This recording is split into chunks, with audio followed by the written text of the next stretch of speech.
Assalamualaikum warahmatullahi wabarakatuh. Mahasiswa Undira kelas Sabtu siang ya. Jadi hari ini kita pertemuan ke-11 untuk mata kuliah Manajemen Operation.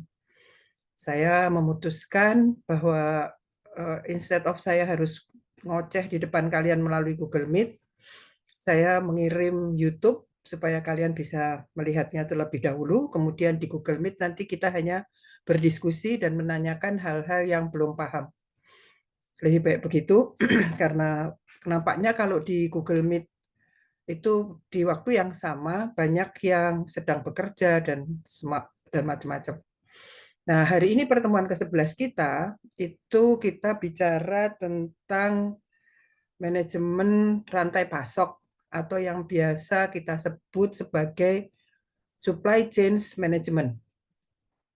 Manajemen rantai pasok, supply chain management ini juga akan menjadi bagian dari tugas besar Anda. Nah, apa itu?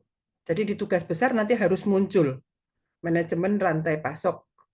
Dari itu ada desain proses, desain produk, desain proses, pemilihan lokasi, pemilihan atau desain layout, nanti kita akan masuk ke supply chain management atau manajemen rantai pasok. Izin untuk share screen.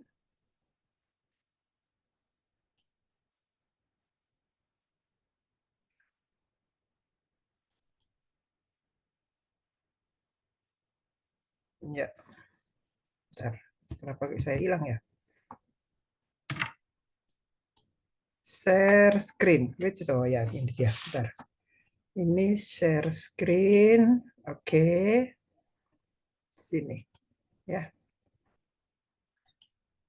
Nah, share screen pada hari ini pertemuan ke-11. Ya, manajemen rantai pasok atau supply chain management. Apa itu? Koordinasi semua kegiatan rantai pasokan. Jadi kalau kita bicara rantai pasokan, itu kita akan bicara dari bahan baku sampai ke pelanggan yang puas. Jadi panjang itu. Bahan baku dilewatkan ke supplier, supplier dilewatkan ke proses produksi kita, dimasukkan ke distributor, retailer, sampai ke pelanggan yang puas. Kalau itu produk, kalau dia itu jasa, mungkin kita lebih bisa melihatnya seperti ini. Pemasok, produsen atau penyedia jasa, kemudian distributor, grosir atau pengecer itu barang jadi, kemudian nanti ke pelanggan akhir. Dan pelanggan akhir itu harus kita pastikan bahwa mereka itu puas. Mereka setuju dengan produk yang kita distribusikan, produk yang kita deliver. Kalau dia itu jasa, jasa yang kita sampaikan ke mereka, pelanggan yang puas. Tandanya orang puas bagaimana? Tandanya orang puas yaitu yang namanya repeat order. Beli lagi, beli lagi, beli lagi, beli lagi. Itu kita tahunya dari mana? Sales kita bertambah. Beli lagi itu ada dua macam. Ada orang yang pernah beli lagi, ada orang yang pernah beli ngasih tahu orang baru ini beli. Nanti mereka juga ada yang disebut dengan word of mouth sebagai bagian dari promosi.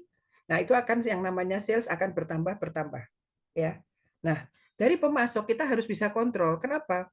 Karena pelanggan yang puas adalah pelanggan yang bisa dapat barang kita tepat waktu. Ketika kita butuh, dia dapat. Nah, untuk bisa membentuk seperti itu, maka proses produksi juga harus tepat waktu. Supaya proses produksi itu tepat waktu, tidak ada yang namanya stop plan. Stop plan itu disebabkan bisa karena mesinnya tidak bagus, tapi juga bahan bakunya tidak tersedia. Kita singkirkan dulu mengenai mesin, yang sekarang kita bicarakan mengenai bahan baku. Bahan baku itu dapatnya dari mana? Dari pemasok. Ini, ya. Nah, ini. Dari pemasok ini. Pemasok, ya pemasok bisa kita ambil langsung pemasok tier 1 istilahnya, tier 1 itu langsung ke kita, bisa jadi juga dari jauh. Mungkin dia kita minta untuk bikin bahan kita, namanya namanya mitra untuk mitra untuk sebagai pemasok bahan. Jadi mereka bikin untuk masuk ke kita, ya. Nah itu jadi pemasok ada dua macam. Pemasok yang memang dia punya barang untuk kemudian dikirim ke kita, bisa juga kita menyuruh seseorang untuk membuat, apa, satu perusahaan untuk membuat. Kemudian pemasok itu masuk ke kita, kita baru bikin. Masuklah ke yang bagian kedua. Bagian kedua, kemudian bahan baku ini panjang juga ini. Mesinnya bisa macam-macam. Kemudian masuklah barang jadi ke distributor, grosir, atau pengecer. Bisa distributor langsung ke pelanggan akhir, bisa distributor ke grosir, ke pelanggan akhir, bisa distributor ke grosir, ke pengecer, ke pelanggan akhir. Ini semua harus ada dalam pantauan perusahaan ini. Ini perusahaan utamanya ini, ya. Ini yang disebut dengan supply chain management. Anda pastikan bahwa bahan baku masuk, kebutuhan Anda kalau itu jasa itu masuk, supaya Anda bisa mendeliver ke pelanggan dan pelanggannya bisa dipenuhi kebutuhannya pada saat mereka memerlukan.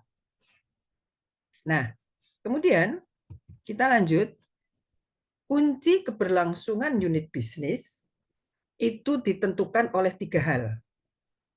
Ya. Nah, 3 hal ini adalah sustainable market. Kalau tadi pengguna di sebelah kanan, kalau sini kita bicaranya pengguna itu di sebelah kiri. Kita dulukan. Start from the end. Bisa aja sih ini di sebelah kanan, kemudian kita ngomongnya mundur, nggak masalah juga sih. Nah, sekarang kita lihat. Ya. Kita lihat dulu. Sorry. Ya. Oh, sorry. Kemana sih kok?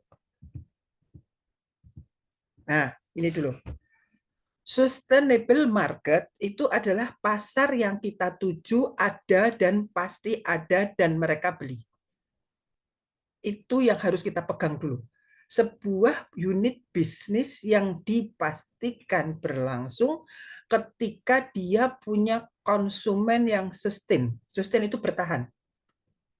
Ya, konsumen yang bertahan, konsumen yang selalu ada dan mereka mencari produk kita. Bagaimana caranya? Nah, itu nanti urusannya manajemen penjualan. Ketika kalian belajar marketing, kalian belajar manajemen pemasaran, kemudian ada yang namanya manajemen penjualan, itu yang harus dipertahankan. Tersedianya pasar tujuan yang selalu membeli barang Anda. Ketika Anda sudah tidak ada yang beli, berarti pasar Anda tidak lagi sustain, berarti bisnis Anda tidak lagi berlangsung. Dan itu Anda harus siap-siap untuk gulung tikar. Jangan sampai. Ya. Anda di Undira ini diajari untuk menjadi wirausaha. Anda tuh dapat mata kuliah kewirausahaan banyak banget, yang namanya proposal bisnis ada 2 kali kalau nggak salah, ada dua pertemuan, dua mata kuliah. Artinya apa? Anda harus pastikan bahwa saya tahu yang namanya sustainable market itu ada. Dan dimulai dari manajemen operation pun Anda sudah belajar ini. Yang kedua adalah reliable operation dan production facility. Untuk menghasilkan barang-barang yang sustain ini tadi, barang yang berkualitas, barang yang dicari oleh konsumen Anda, maka fasilitas produksi Anda itu secara sarana maupun secara kapasitas punya kualitas yang mumpuni. Mumpuni itu apa ya? Mumpuni itu reliable yang bisa selalu menghasilkan produk dengan kualitas yang dicari. Kalau Anda sudah mulai ditinggalkan oleh konsumen Anda, berarti itu tanda-tandanya bahwa Anda sudah tidak reliable lagi. Reliable itu adalah ketersediaan. Ketersediaan secara mesin, ketersediaan secara produk. Ya. Secara jumlah dan secara kualitas. Itu yang penting. Reliable operation secara sarana maupun kapasitas. Ini di tugas besar nanti harus muncul. Produk Anda apa, konsumen Anda siapa, sarana produksi Anda apa, kira-kira Anda kalau punya sarana produksi seperti itu reliable apa enggak? Itu nanti yang akan menjadi pertanyaan-pertanyaan saya ketika Anda mengirimkan video tugas besar ataupun eh, ataupun kok saya lupa apa itu namanya, eh, sinopsisnya, ya. Anda harus menjelaskan produk saya apa, kemudian fasilitas saya apa, sustain tidak, reliable tidak, itu akan menjadi pertanyaan. Oke? Nah, kemudian dari sana pasokan itu penting, sustainable supply. Sustainable supply, Anda dapat barangnya dari mana? Apakah Anda punya supplier yang tetap? Kalau tidak tetap, bagaimana caranya Anda menjamin bahwa bahan baku Anda itu pasti ada di setiap saat Anda mau produksi? Kalau tidak sustain, Anda stop plan, konsumen Anda kabur. Ingat itu, ya. Jangan sampai seperti tukang gado-gado yang nanti dulu anak saya sakit, tutup, selesai. Harus selalu begitu, orang cari dapat, orang cari dapat, orang cari dapat. Itu baru sisi kuantitas. Cari dapat. Nanti dari sisi rasa, kalau itu makanan, kalau waduh makanannya nggak enak nih sekarang, udah pindah aja ke tempat lain, selesai. Ya, oke. Nah, nanti kalau ada pertanyaan-pertanyaan, kita diskusikan di Google Meet. Ya, sekarang saya lanjut aja dulu. Selanjutnya adalah aspek persaingan di dalam bisnis adalah efisiensi produksi dan pemasaran. Efisiensi produksi itu adalah urusan kita. Pemasaran itu adalah urusan orang pemasaran. Kalau kita kemarin bicara tentang sisi putih, sisi biru, sisi putih itu sisinya orang pemasaran, sisi biru adalah sisi kita. Ini yang harus kita cari. Efisiensi produksi bisa kita capai, ya. Makanya sebuah yang namanya perusahaan itu harus selalu efisien. Dulu, nah ini sebetulnya kita bicaranya gini ya. Dulu SCM itu hanya diperuntukkan bagi perusahaan besar. Kenapa? Karena perusahaan besar itu kan suplainya harus banyak, jumlahnya banyak, kualitasnya harus bagus, jenisnya macam-macam, produknya misalnya perusahaan mobil, perusahaan elektronik dan sebagainya. Tapi belakangan ini supply chain management juga diterapkan di perusahaan kecil. Karena apa? Karena pada bisnis manufaktur, kita bicaranya manufaktur, itu ada tiga konsep. Tiga konsep manajemen supply chain, yaitu cheaper, better, and faster. Apa itu cheaper? Betul, lebih murah. Ya, Anda harus dapat produk yang lebih murah dari supplier Anda. Better itu dari sisi apa? Dari sisi kualitas. Karena apa? Kualitas bahan baku menentukan kualitas produk Anda. Anda dapat bahan baku yang buruk, maka produk Anda juga pasti buruk. Anda bisa bayangkan, Anda jadi tukang pisang goreng. Pisang yang Anda dapat itu udah banyak. Sudah tidak layak lagi jadi pisang goreng. Tetap Anda beli, karena pertimbangannya apa? Saya harus tetap sustain. Hati-hati. Sustain itu tidak asal sustain. Quality itu harus better. Pisang Anda harus benar-benar pisang yang layak goreng. Ya. Dan Anda harus dapat barang yang murah. Bagaimana itu caranya? Nanti akan kita bahas. Kemudian faster. Faster itu cepat. Ketika Anda membutuhkan barang, pasokan, maka ketika itulah Anda harus dapat barangnya. Jangan tarsok-tarsok. Stop plan, tutup warung, selesai. Ya, jadi cheaper lebih murah, better kualitasnya lebih baik, faster dapatnya lebih cepat. Itu konsep SCM baik untuk perusahaan besar maupun untuk perusahaan kecil. Tidak ada perbedaannya. Meskipun zaman dulu ya supply chain management itu hanya untuk mobil perusahaan-perusahaan otomotif, untuk perusahaan-perusahaan elektronik, tapi sekarang tidak. Konsep cheaper, better, and faster itu diterapkan juga di perusahaan kecil. Ya, oke, kita lanjut. Nah,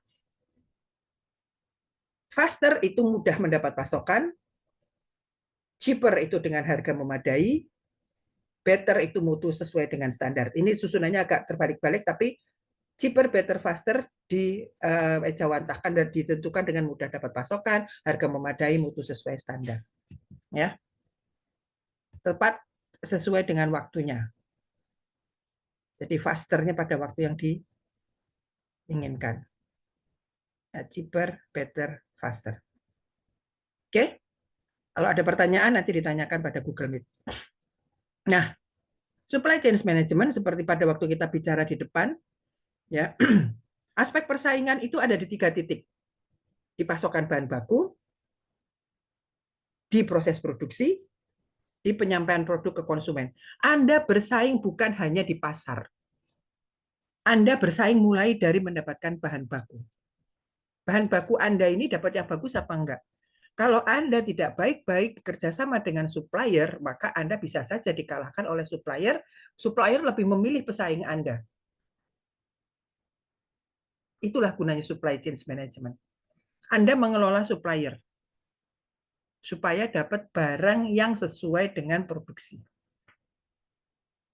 Proses produksi juga jadi tempat persaingan. Jangan dikira kalau Anda itu proses produksinya mulus, tidak ada yang stop plan, tidak ada yang reject, maka Anda akan menghasilkan produk dengan kualitas yang baik, tepat waktu. Ketika Anda lari ke pasar, pasar butuh, Anda bisa sampaikan. Kalau Anda tidak ada reject, Anda tidak pernah ada stop plan, maka operasi produksi Anda efisien. Kalau efisien, Anda bisa jual dengan harga yang lebih rendah dibandingkan pesaing Anda. Hati-hati. Persaingan bukan hanya di pasar. Sekali lagi, persaingan bukan hanya di pasar. Persaingan mulai dari mendapatkan bahan baku, mendapatkan kualitas yang better, kualitas dengan harga yang cheaper, kecepatan mendapatkan produk yang faster. Proses produksi juga begitu. Berproduksi dengan kualitas better, tepat waktu, faster, efisien. Tidak ada stop plan, tidak ada reject. Apalagi Anda ada di distribusi. Anda ada di tempat pasar. Wah, itu udah langsung itu head to head itu. Orang akan melihat kualitasnya seperti apa, sesuai nggak dengan keinginan kita, nggak ada, lewat, selesai. Jadi ingat, persaingan ada di 3 titik. Oke, nanti ini bisa ditanyakan pada waktu kita jimit.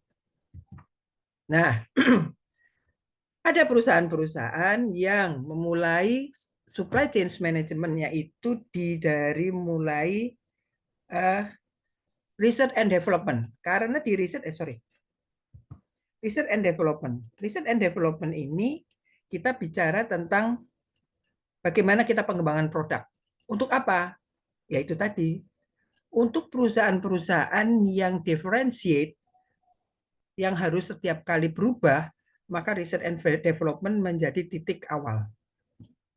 Dari research and development, maka dibuatlah manufacturing atau assembling. Baru lari ke distribution, marketing, sales, support, konsumen.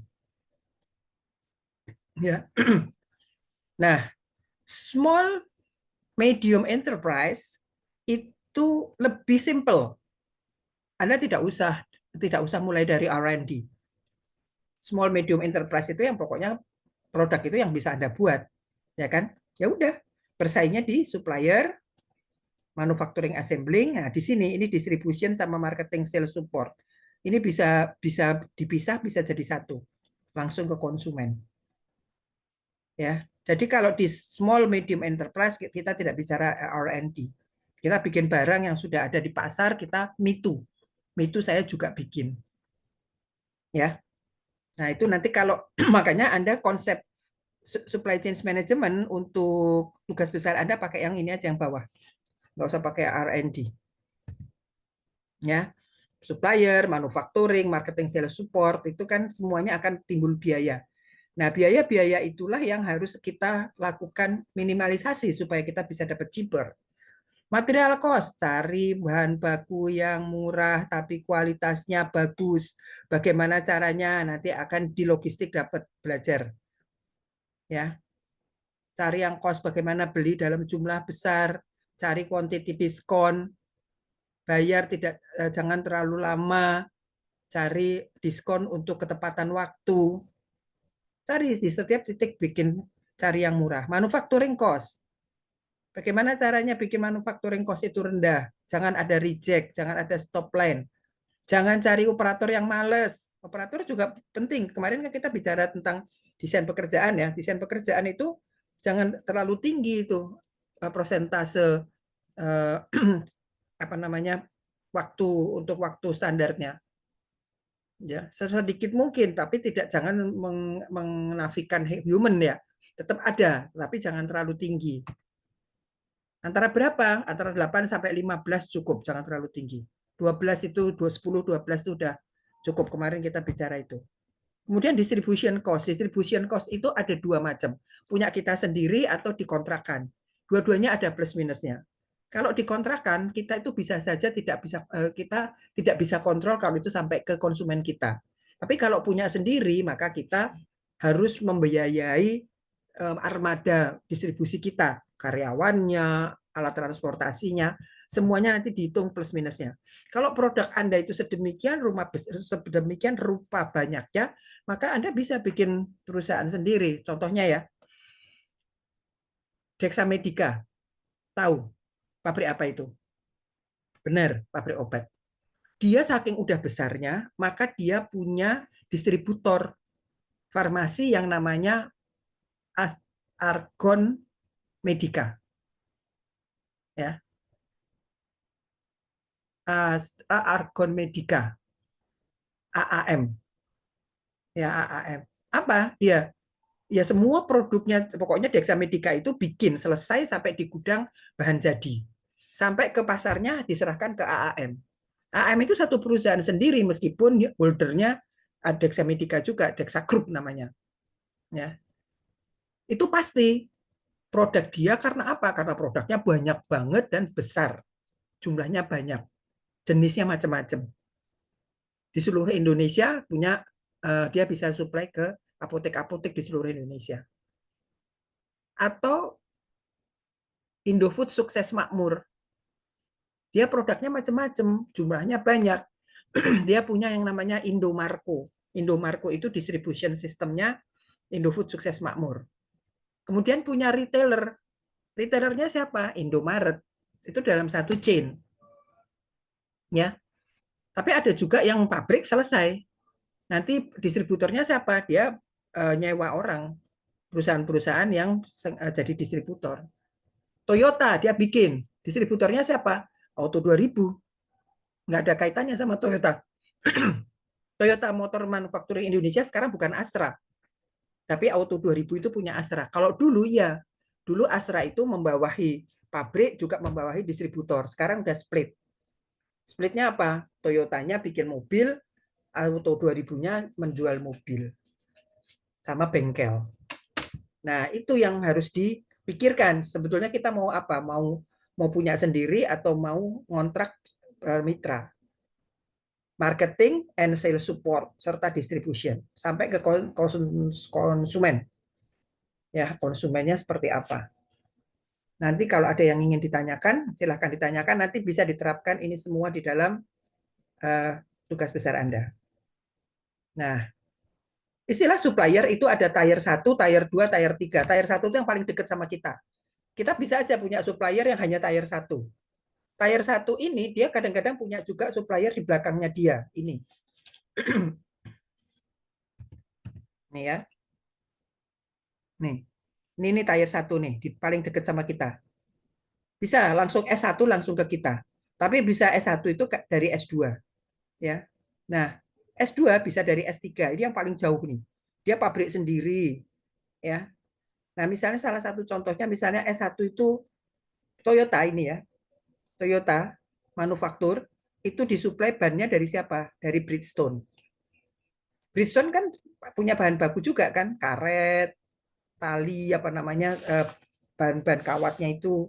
Nah itu kita nggak peduli dari mana Bridgestone ngambil, yang penting bahannya, ban yang kita ambil tuh apa tuh yang Toyota ambil yang sesuai dengan kualitasnya.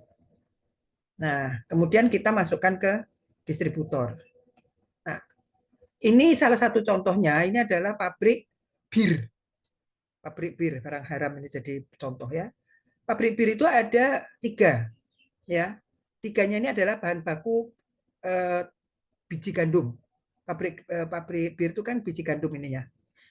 Apa namanya, bahan bakunya. Kemudian kalengnya, packagingnya ya. Kemudian packaging yang botol. Nah, semuanya masuk ke sini. Ini adalah packaging, yang ini adalah bahan baku. Masuk di sini diolah, kemudian keluarnya ke packaging ya.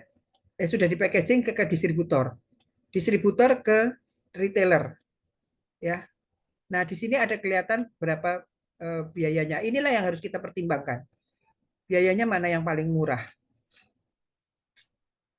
Oke. Nah, ini di konsep supply chain, sistem organisasi. Supply chain itu adalah sistem organisasi. Meliputi informasi, dana, sumber daya yang saling terkait.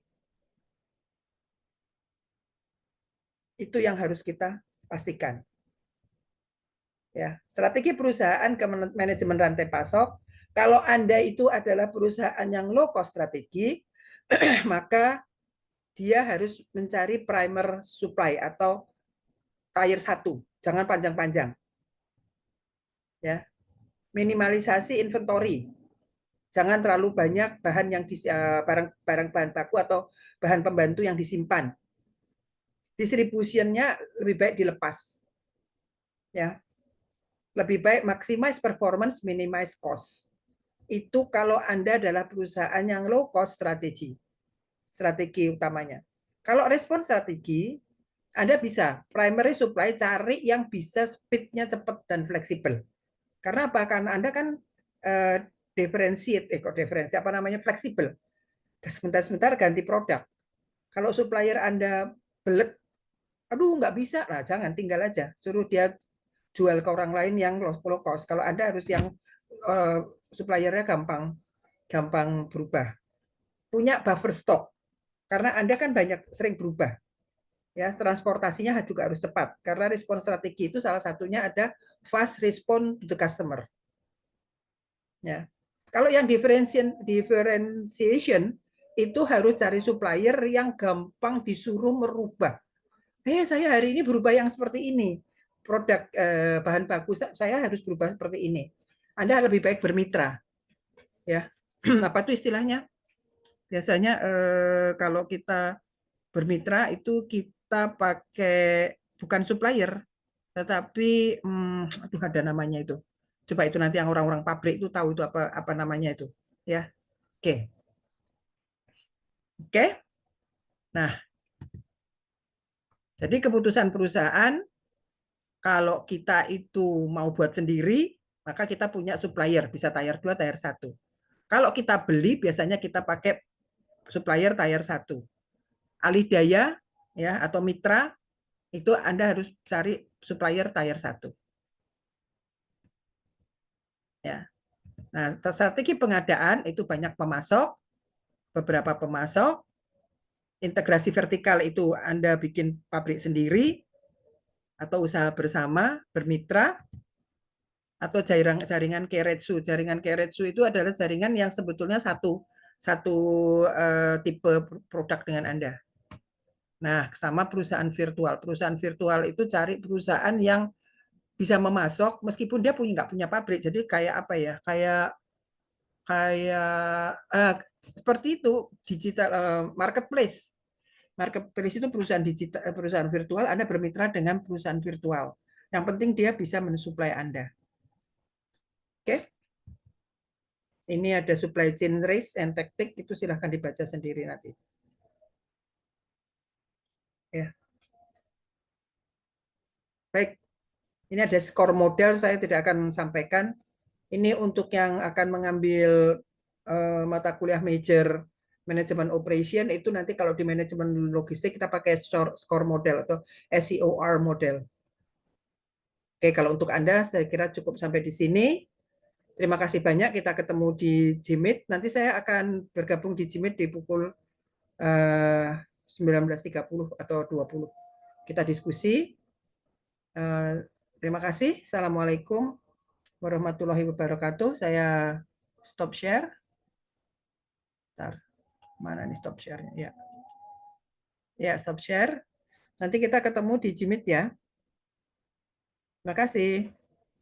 Saya akan akhiri record saya. Mana? Stop recording.